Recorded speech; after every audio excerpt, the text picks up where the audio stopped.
Congratulations on the victory. What are your initial thoughts after the performance against Santiago Ponzinibbio?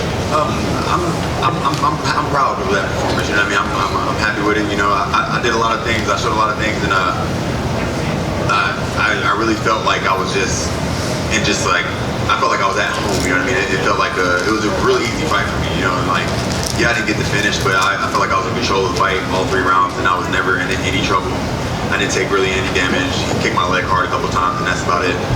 You say you were at home. What do you mean exactly? Like at home inside the octagon? Yeah, like it felt comfortable. You know what I mean? I didn't realize there was like thousands of fans. You know what I mean? All I thought that was there is me, him, and my coaches. Outside of the leg kicks, did he hurt you at all? Or did he catch you by surprise with anything? That's by surprise. Everything that we studied on, he did, and it was just like watching film. You know, that surprised me. And moving forward, how many times you want to get back in there quickly in 2022? How many times are you going to look to fight next year? I'm looking to get back in February, but we'll see. I'm talking to my coach about it. That's not for sure yet. But February in Houston is what I want. But me and my coach might want something else, so we'll see about that. Geoff here in the back. Right over here.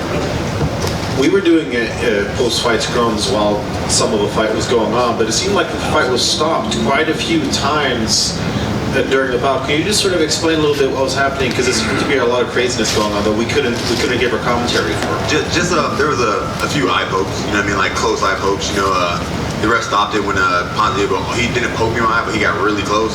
And the ref tried to stop it, and I was like, no, I'm fine. I was just, because I let Ponz know, I was like, watch your fingers, because the ref didn't see it, but when the ref was saying, he heard me say that, he said stop. And then I kicked him in Ponz in the balls, and he stopped. But, yeah. And was it at all hard to sort of keep that intensity going when you did have these sort of halts to action?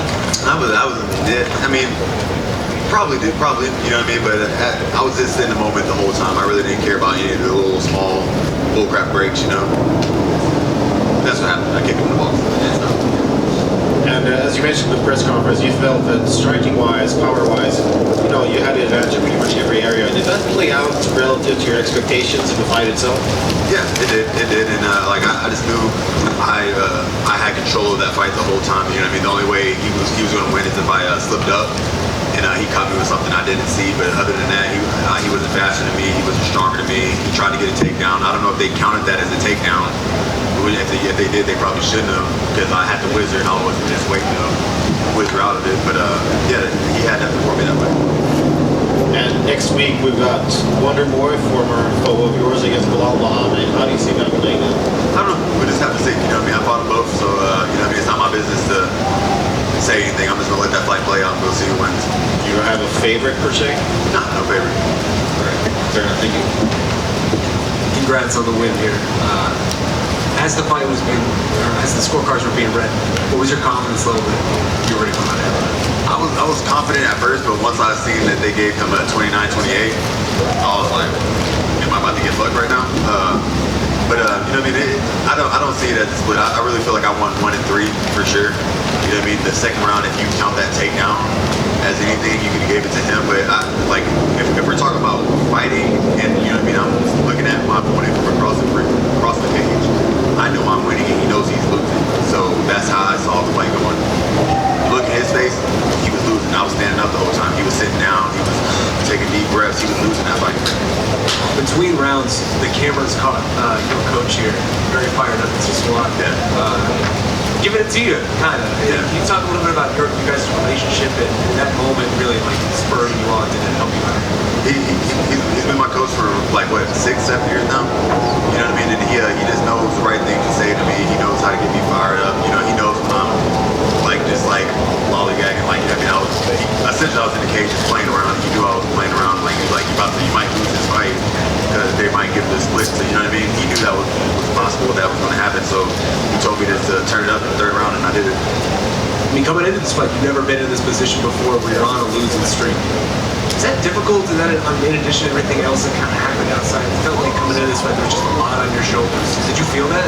Not today. I didn't think about none of that today. You know what I mean? I might have thought about that yesterday. I might have thought about that last week. I might have thought about all of the bullshit. But today, the only thing that was on my mind was winning the fight. Congratulations. Thank you. just to follow up on that, I think a lot of people going into a fight right here, street fight, you know, that have a couple losses coming in, they might not be able to feel at home, feel at ease. What's happened in that time from that last loss to coming in now that mental-wise, that's made you be so confident and so at ease going into this fight this time? I really can't tell you. You know what I mean? It might be just like, you know what I mean? Like I finally got to fight in front of fans again. Like I love that. Like that's what fighting in the UFC is to me. It's not fighting in the Apex. It's fighting in an arena with a whole bunch of fans around. You know what I mean? Like that nervous energy. Like for some reason, like the more nervous I am, the more comfortable I get when it's time to perform. I know sometimes we hear from fighters, they say, I just need to get hit a couple times before I can kind of wake up. For you, it's that going into the crowd. Do you get more nervous from a fight like this when you have fans as opposed to, say, like an Apex show when nobody's in there?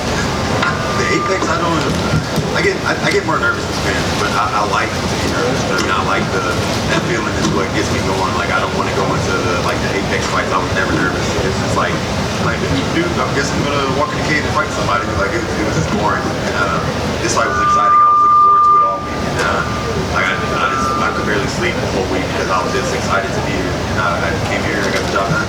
And I know to keep momentum going, you want to stay active. You got to get the reps. So looking for next year, you know, this year's done for the UFC stuff, but next year, I mean, how many fights are you looking at? I mean, are there goals that you're setting for yourself for next year? At least three. Like that's a number goal. Like 3 fights, and I'll be happy with that. I've been averaging 2 fights for the past couple years, and that's not enough. I need to get like at least 3 in a year. Congrats on the victory. Thank you.